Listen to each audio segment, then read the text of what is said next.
पुढच्या बातमीकडे तिकडे मोदी सरकारने घेतलेल्या नोटबंदीच्या निर्णयाला पाठिंबा दर्शवण्यासाठी संगमेश्वर तालुक्यातल्या देवरुख इथे एका रॅलीचं आयोजन करण्यात आलं होतं। देवरुखच्या सोळजाई मंदिरापासून सुरुवात झालेल्या या रॅलीचा तहसील कार्यालयाजवळ समारोप झाला। नोटबंदीचं समर्थन करणारी महाराष्ट्रातली ही पहिलीच रॅली होती आणि विशेष म्हणजे सर्वच राजकीय पक्षातले कार्यकर्ते आणि नागरिक या रॅलीमध्ये सहभागी झाले होते। तर या रॅलीचा आढावा घेतला आमचे प्रतिनिधी प्रणव पोळेकर यांनी।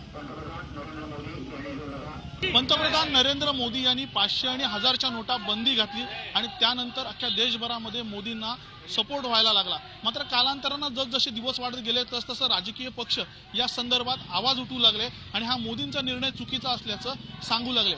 मात्र पंतप्रधान नरेंद्र मोदी यांच्या समर्थनासाठी महाराष्ट्रातली पहिली रॅली निघाली ती देवरुखमध्ये आणि देवरुखमधल्या अनेक सामान्य नागरिक जे आहेत ते रस्त्यावर उतरलेत आणि पंतप्रधान नरेंद्र मोदी यांच्या भाग घेते।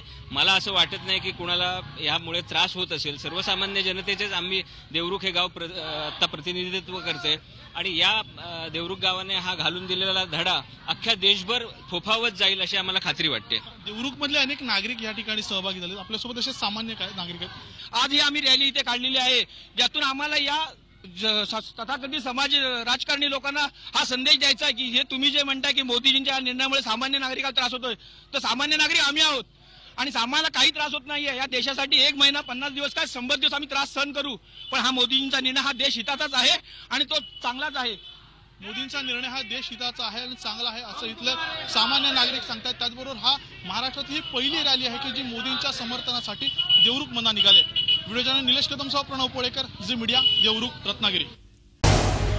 झी 24 तास रहा एक पाऊल पुढे।